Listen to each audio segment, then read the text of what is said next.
Are men and women meant to be together for life? It's a question we rarely dare to ask out loud. After all, we grow up surrounded by the idea that romantic love is our highest destiny. From childhood fairy tales to the latest Netflix dramas, we're told a familiar story, that there's one person out there for us, the one, and when we find them, everything will finally make sense. The chaos will settle. Life will feel whole. But when we look around, the reality often looks very different. Relationships fall apart. Marriages end. Passion fades. And people, despite their best intentions, hurt each other. So what's going on? Are we broken? Or is the story broken? In this video, we're going to look deeper. Not to destroy love, but to understand it better, through the lenses of philosophy, psychology, biology, and human history. We're going to challenge comforting myths, and in their place, look for something more real, something resilient, something worthy of who we are and who we're becoming. The ideal versus the real. Our culture sells us a particular dream of love. One person, one bond, forever. It's clean, poetic, and beautifully simple. But life rarely is. The German philosopher Arthur Schopenhauer had a far less romantic view. He once claimed that married people were either bored or miserable. A harsh judgment, but beneath the cynicism was a deeper idea. That nature designed love, not for our happiness, but for reproduction. Nature, he argued, isn't interested in your long-term satisfaction. It's interested in passing on genes. What feels like love may actually be biology's trick, a way to lure us into relationships long enough to produce and protect offspring. And once that job is done, nature retreats. What we call true love may simply be evolution doing its work, not an eternal union of souls. So maybe we should stop asking why love doesn't last forever, and start asking whether it was ever meant to. Evolutionary design. Let's explore this from the perspective of biology. Human beings, like all animals, are the product of evolutionary pressures. Our emotional systems, desire, jealousy, bonding, evolved not to make us happy, but to help us survive and reproduce. Historically, men benefited from seeking multiple mates. From a strictly evolutionary point of view, spreading one's genes widely increased reproductive success. This doesn't mean all men are naturally unfaithful, but it does explain certain tendencies toward novelty and variety. On the other side, women evolved under different pressures. Carrying and raising a child requires immense energy and risk, so it made sense to seek out partners who could provide stability, safety, and support during the vulnerable years of child rearing. These evolutionary designs weren't evil or unfair. They were adaptive. But they also created fundamental tensions between the sexes. Men and women developed complementary, but not always compatible, reproductive strategies. This doesn't mean that love is impossible, but it does suggest that lasting love is not nature's default setting. It must be cultivated through intention, not instinct.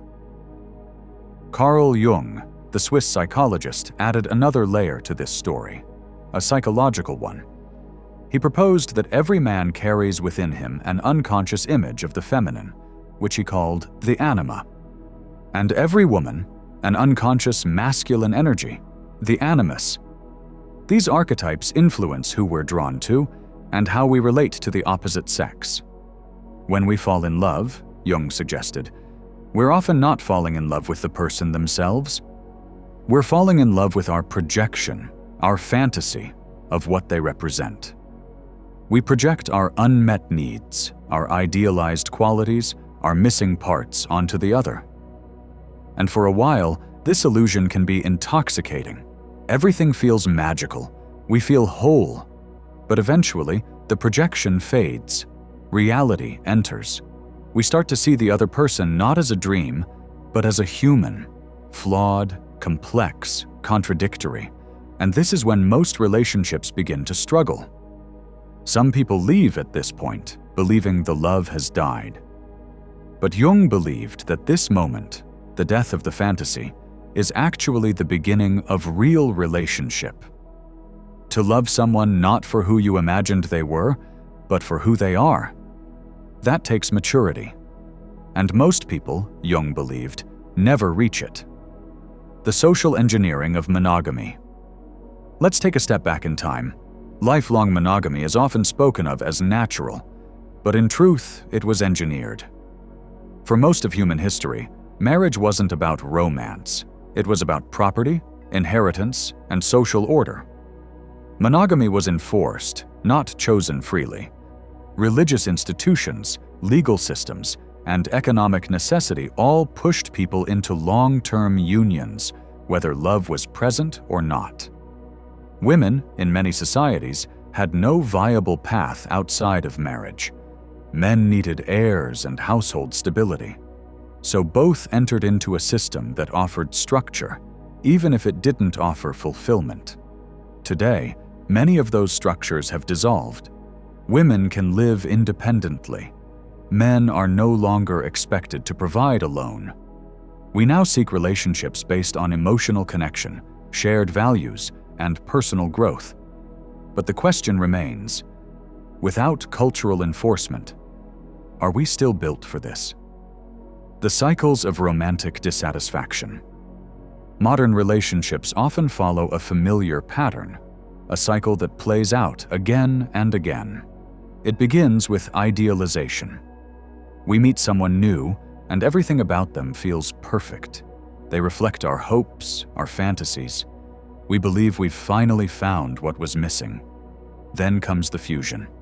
We merge lives. We share routines, friends, intimacy. The excitement peaks. Everything feels right. But over time, the illusion cracks. Small irritations grow. Differences that once seemed charming now feel grating. Emotional distance sets in. We start to wonder, what happened? Some couples separate, others stay, but emotionally withdraw, living in quiet dissatisfaction. In these moments, both men and women suffer. Men may feel unappreciated or disrespected.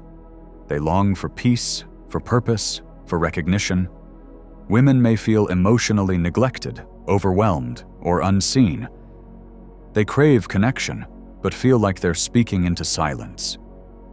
And yet both partners often want the same thing: to feel loved, understood, and safe. Is there still hope? So where does that leave us? Is lasting love still possible? The answer is yes, but only if we're willing to approach it differently. First, we must let go of the fantasy that someone else will complete us. Completion is an inside job. No partner can heal your wounds, erase your insecurities, or make you feel whole. That's your responsibility. The most powerful relationships happen not between two needy people clinging to each other, but between two individuals who are already whole, who choose to walk side by side, not because they must, but because they want to. They don't try to fix each other. They don't expect the other to play every emotional role.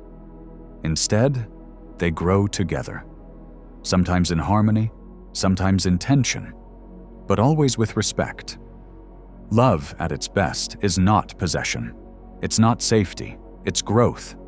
It's the willingness to face discomfort, to speak honestly, to soften when it's hard, and to stay curious about who the other is becoming. Conclusion. So, are men and women meant to be together for life? Biologically, perhaps not. Our instincts are old and often incompatible. Culturally, it depends on what we choose to value: tradition or transformation. But spiritually, emotionally, when we step out of fantasy and into reality, when we love not out of fear or habit, but out of presence and commitment, then yes, long-term love becomes not just possible, but profound. It's not easy, it's not automatic, and it's not always forever. But when it's real, it teaches us who we are. If this video gave you something to reflect on, please consider subscribing. Here, we explore the deeper layers of human life, from stoicism and psychology to relationships and self-awareness. Hit like, share it with someone you care about, and drop a comment below.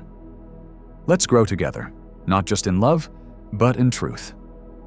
Thanks for watching. I'll see you in the next one.